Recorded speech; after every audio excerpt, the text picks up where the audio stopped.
Hi there, welcome. Hello. How you doing this Saturday? Good. How are you? Good. Did you have a nice Thanksgiving? Yeah, I did. How about you? Good. It was quiet, but yeah, we needed quiet. It was nice. Yeah, just needed sometimes. Yeah. I see Maylee's trying to get in. I don't know how many other people are joining us today. Not sure. I think Melee has knows how much.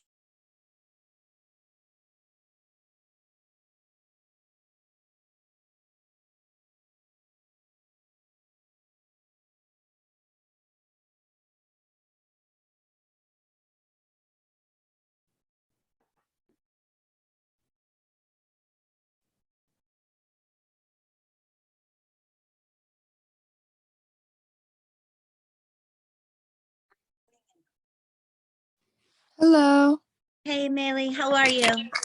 I'm good. How are you? Good. I'm not sure how many people we're expecting. Do you have any idea? I do. It's not many, because I didn't get back many of the like sign up sheets that we made. Okay. Um, it looks like the potentially like five people. Okay.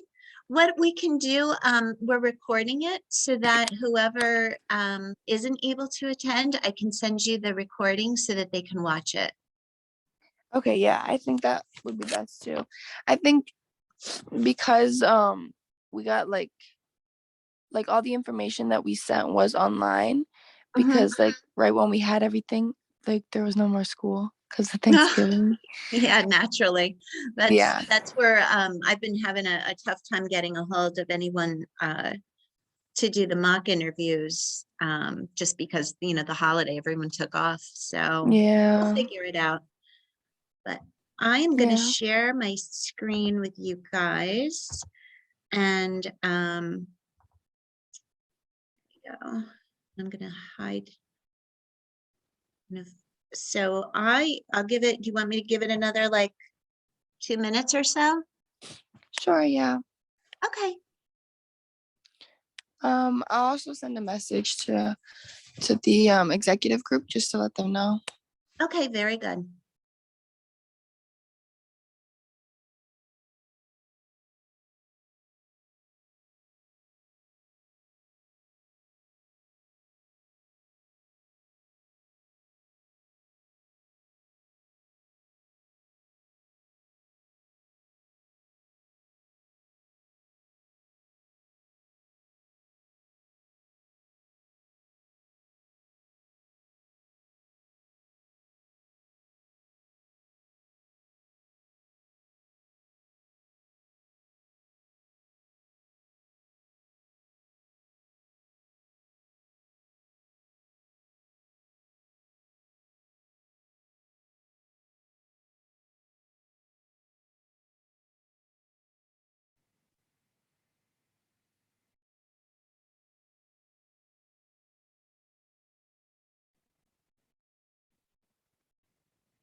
Okay, it's 12:05, so I'm gonna get started, and then if anybody else decides to join in, I'll be able to let them in from the waiting room.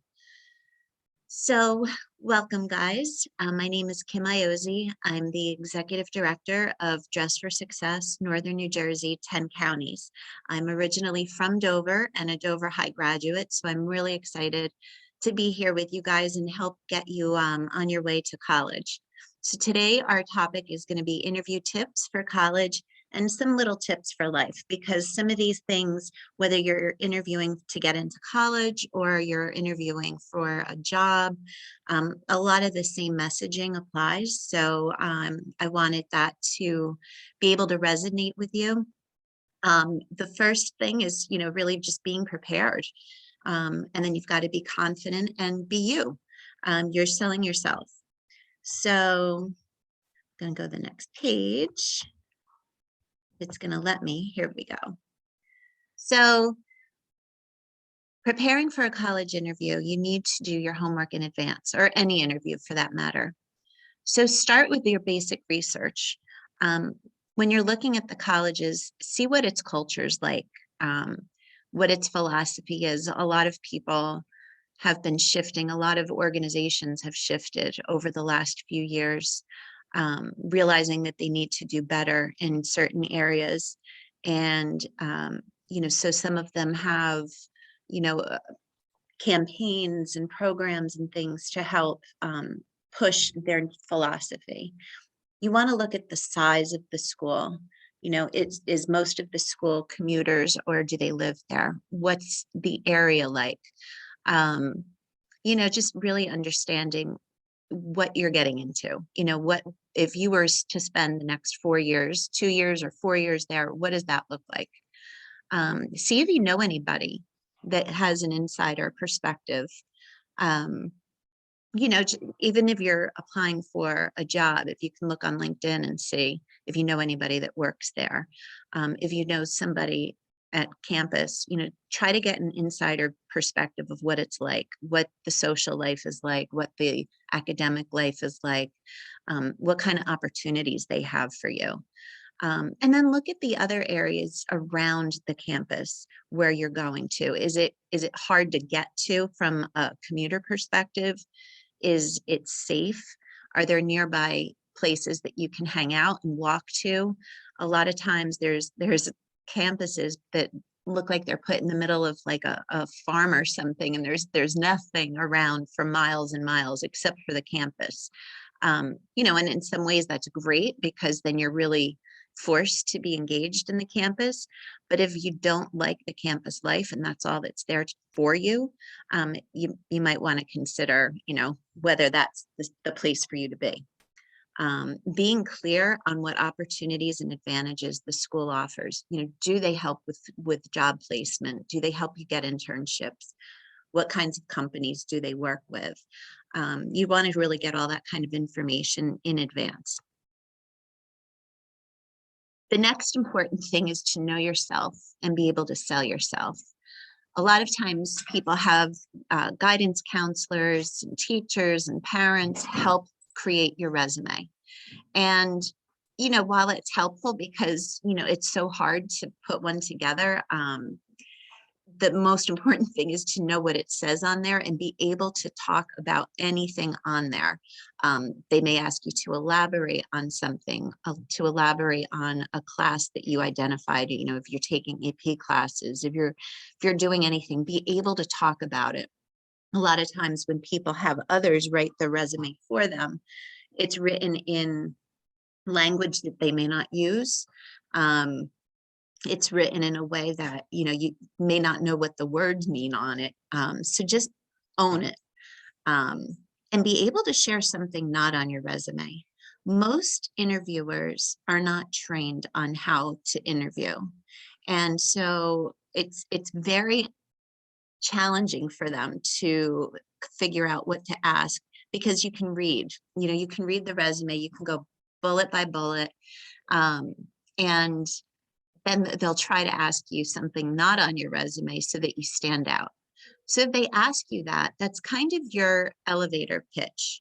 I don't know if you've ever heard that term before, but it's really just like a 30-second quick pitch about what you want to do, where you want to go, what you want to major in, what you want to do in the next 10 years.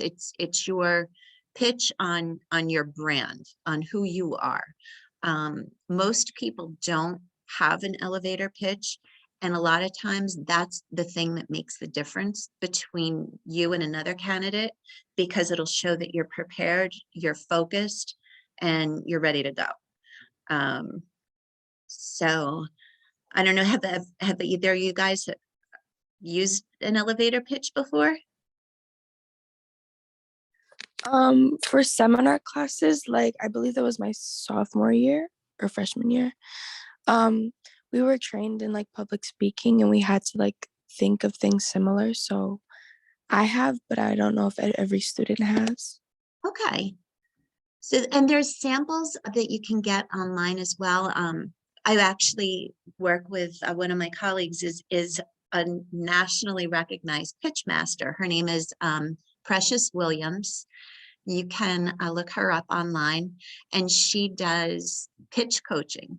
And she posts a lot of things on, a blog or YouTube, et cetera, that can kind of give you a look at how to pull it together in your own style. Precious's style is not my style, but you have to make it yours. You have to own it.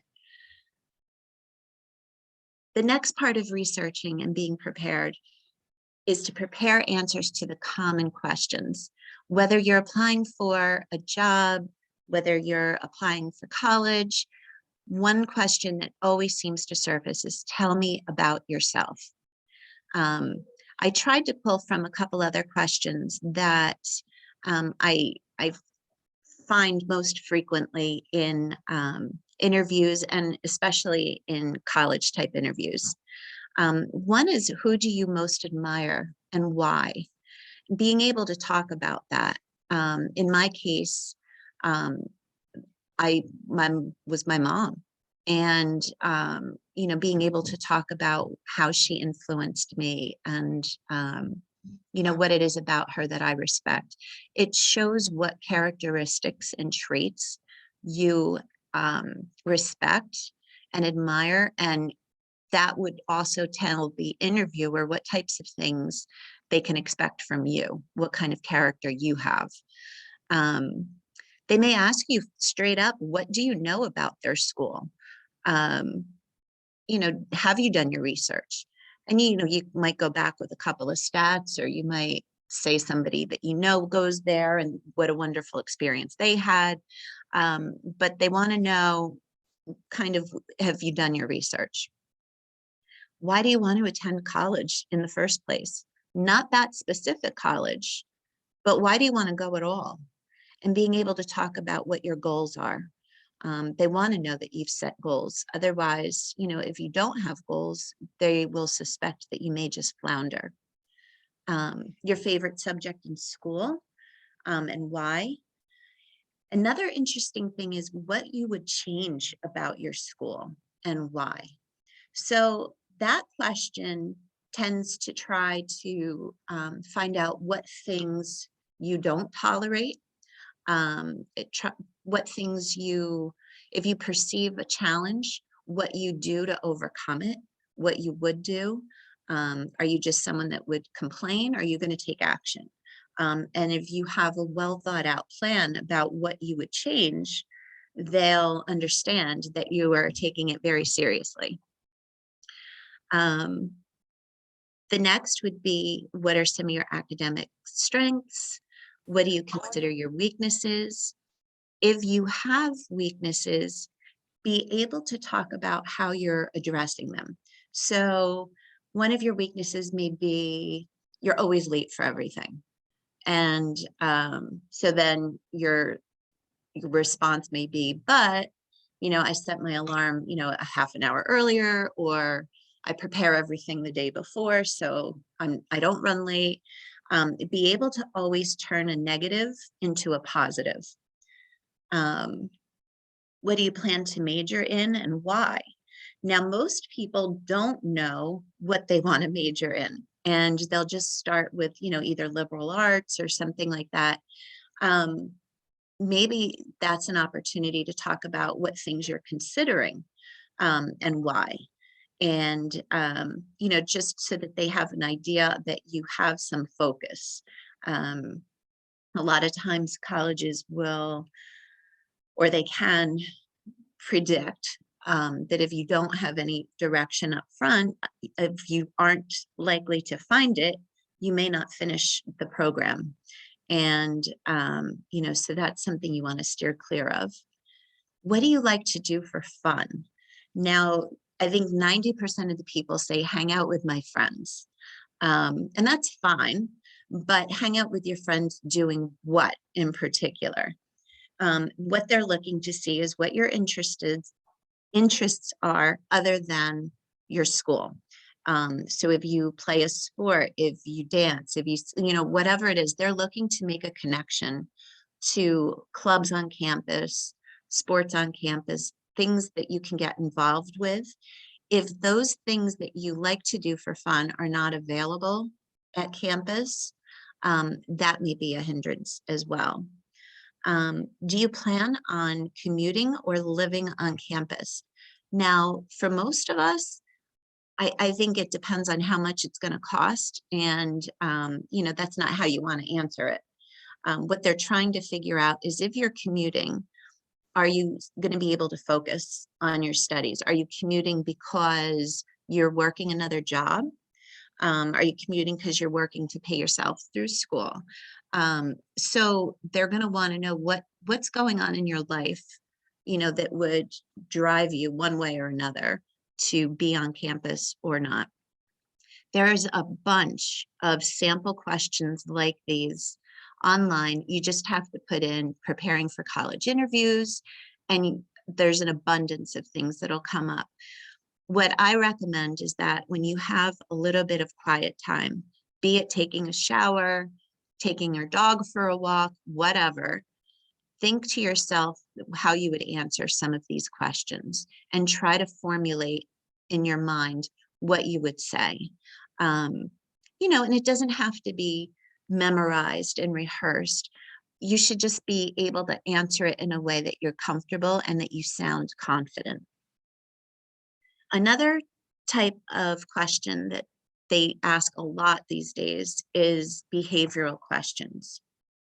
So in a behavioral case, it's really how do you act? What do you do?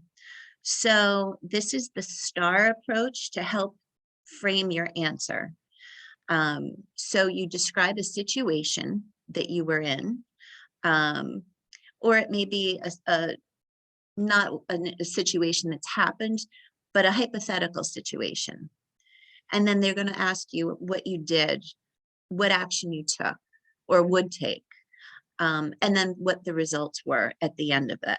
So this S is situation or task, T. The action is A and results is R. So a sample question of that is, tell me about a time that you faced a challenge in your classwork and what did you do? Or tell me about a time that you were doing a project with a team and if you had any challenges with any of the other members of your team. They just want to see how you problem solve. So there's a ton of sample behavioral questions online, but what they're really trying to get at is what you do, how you problem solve, how you respond to adversity, and you know, what you're going to do to be successful in your college career. Another tip is to clean your social media profiles. Once you get an interview with a college, they're serious about you. And whether it's a college or a job, you're as good as what's out there about you. Your social media, whether you have a great Snapchat, Instagram, whatever, what types of things are you posting on there? At the end of the day, your social media should not include any cursing. It's safe not to have any political statements because you don't know what political affiliation the person is that you're interviewing with, or what kind of predominant affiliation is on campus or near campus, whatever.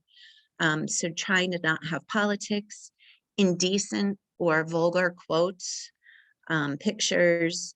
You know, the worst job interview I ever held, you know, so I got all the resumes in and I was trying to pick out which one of the people I wanted to interview based on the resumes.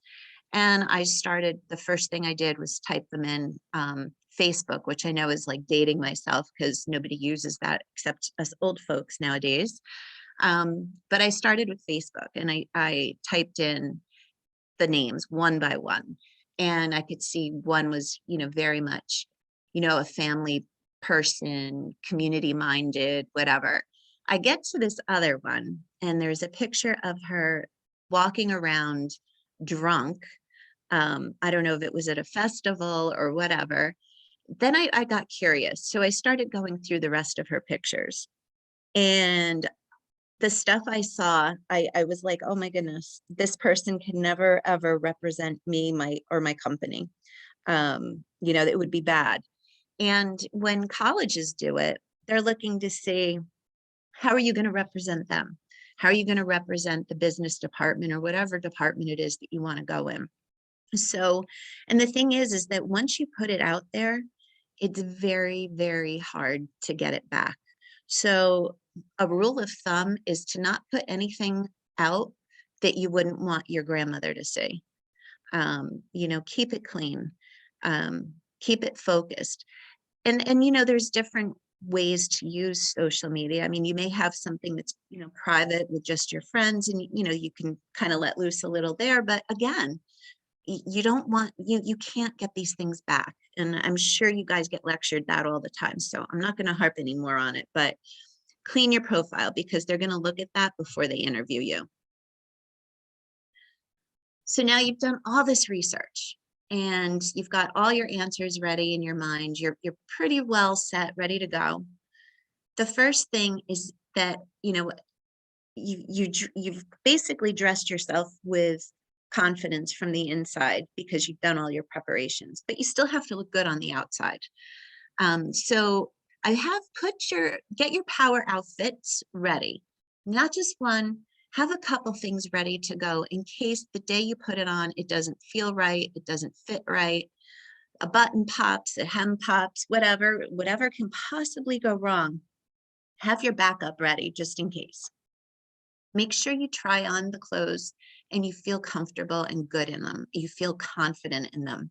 When you go to a college for an interview, I mean, obviously it's not a black tie event, but it is a dressier event than normal. I would not recommend wearing a hoodie, anything like that. Dress like, I guess if you go to church or something, dress like you're going out somewhere and like it's important to you. The same thing with your resume.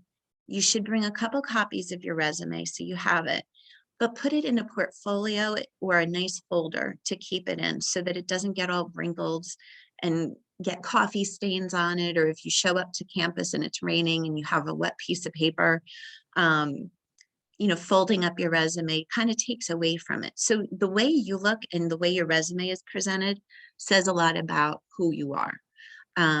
Again, one of my worst interviews that I had, the person gave me for a job, they gave me a resume that had coffee stains on it and it reeked of smoke. And, at first, you try not to let those biases in.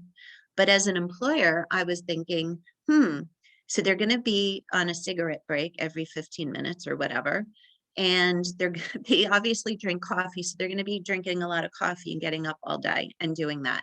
Now, that's a very biased thing to say, but you want to not have any opportunity for people to make those kinds of judgments, because it may not be true. But you just want to make sure everything looks good. You need to be confident in who you are. You're bringing your best self to them to show them that you're there and you deserve this opportunity. Be friendly to everybody, be it the secretary, the people on the way in, because you don't know who the gatekeepers are and you don't know who's going to influence the decisions that they make. Interviewers will interview hundreds of people. And you want to stand out as being the friendly one, not the nasty one. Smile often when you're talking, when you're greeting people, give a nice handshake and make eye contact. It's very, very difficult for people to do. the eye contact thing because you're so nervous and you're trying to focus on your thoughts and whatever else. But the more eye contact you make, the better. Same thing with a smile. It's very rare that you smile at somebody and they don't smile back at you. It's kind of your unwritten conversation. Listen closely to what they are asking you. You're going to go in there and you're going to be nervous, but listen closely to what they're asking and answer concisely. Stay on track. The other thing is to try to be conversational. It is not an interrogation.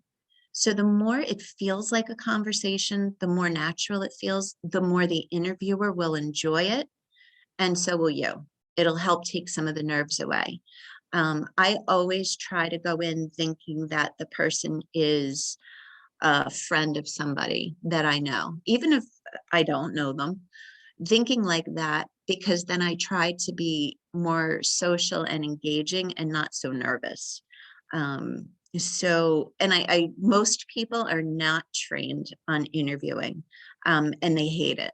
I will tell you, that is one of the least favorite things I have to do as part of my job. And I'm not very great at it because I hate doing it so much. And I wasn't trained for it.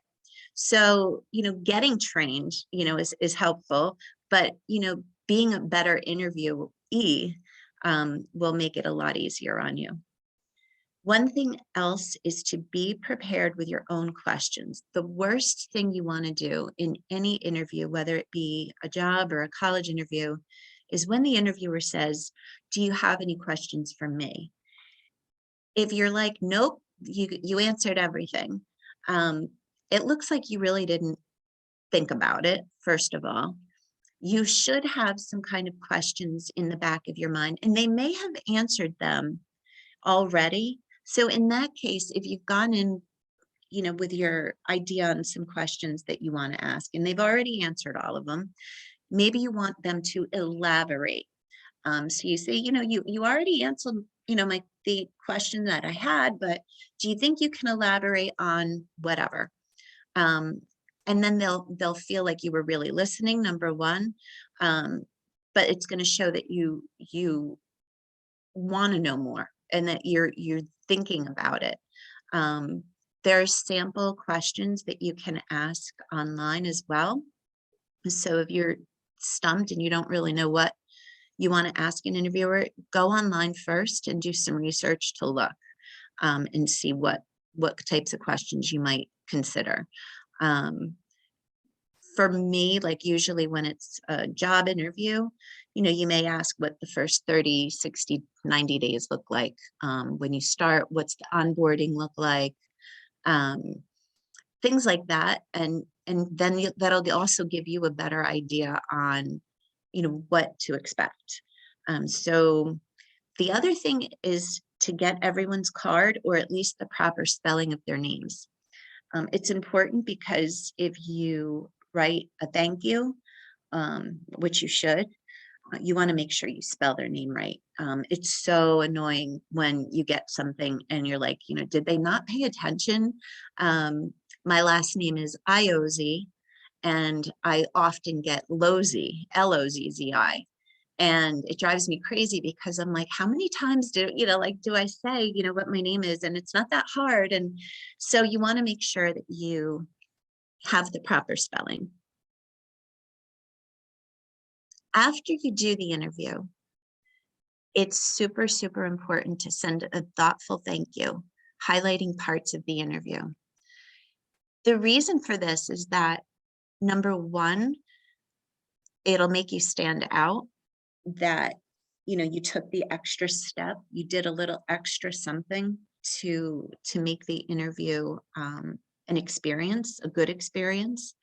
It gives them a chance to remember you. So by highlighting specific parts, I mean, if you have a conversation about campus life or the science department or whatever, highlight something that they said about it and, let them know how much that interested you. It's going to give them, first of all, most people don't write thank yous. So it gives you a leg up in that regard, because it shows like, oh, wow, that was really nice of them. They took the initiative. By reminding them of the interview, it's going to remind them of how good it was and that they should give you a second look. Again, making sure it's spelled properly, grammar's correct, no slang. Doing that is one more chance to stand out, the way you communicate. Make notes for yourself after the interview about what you liked or didn't, and be clear why you felt that way. So did you like the look of the campus or the feel? Did it feel safe? Did it feel welcoming? Did everyone look snotty? Look at everything. How did the interviewer make you feel? You may have a bad experience with the interviewer, but everything else about the visit might be fabulous. So you want to know that and not let one person kind of ruin the whole experience for you. The more clear you are about what you liked and didn't like will help you make your selection in the future. Meaning, if you realize you like the feel of a small campus versus a large campus, that might help weigh out which schools you're going to take off your list, or add to that. Do more research and get ready for next steps. So the research never ends. And it's so hard because applying for college is very much like doing a job search. You have to continue to research and know more, and be part of, be in the know, so that if you get accepted, if you get a second interview, if you get a scholarship, that you're ready and you're able to start running as soon as you get the word. So, research what, where you might be able to work on campus or near campus. Research what the community is like, what's there to do, look at the clubs. There's a way online that you can get news sent to you from the colleges that you're interested in. So if you see a new initiative or something exciting's happening, you're already in the loop on it. Always the more prepared you are, the better. So I'm going to pause here and see if you have any questions about the questions we covered or anything else.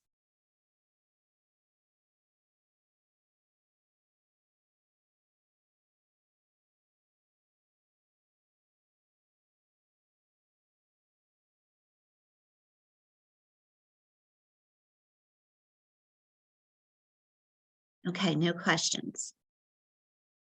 So I know that you've got colleges coming to your school in the next couple of weeks. That's more, it's kind of like a college fair, right? Yeah, that's what it is. Okay, so what you're hoping to do there is gather information and get as much as you can from them while they're there. You can ask them some of the questions that you want to know about campus. Try to find out things that aren't included in the literature. And then the next step then, I guess, would be for you to apply and then to go visit the campuses, right? Oh wait, I'm sorry. So it's it is actual interviews.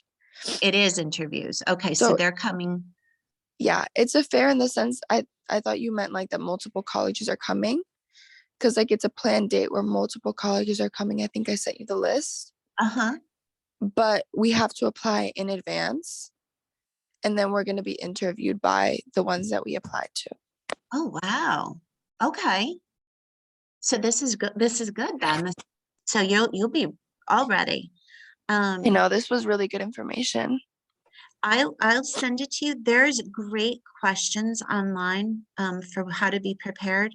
The biggest thing is just to be confident in you. It's so, when you are interviewing for anything, and whether it be college or jobs or anything, you're putting yourself out there to be judged.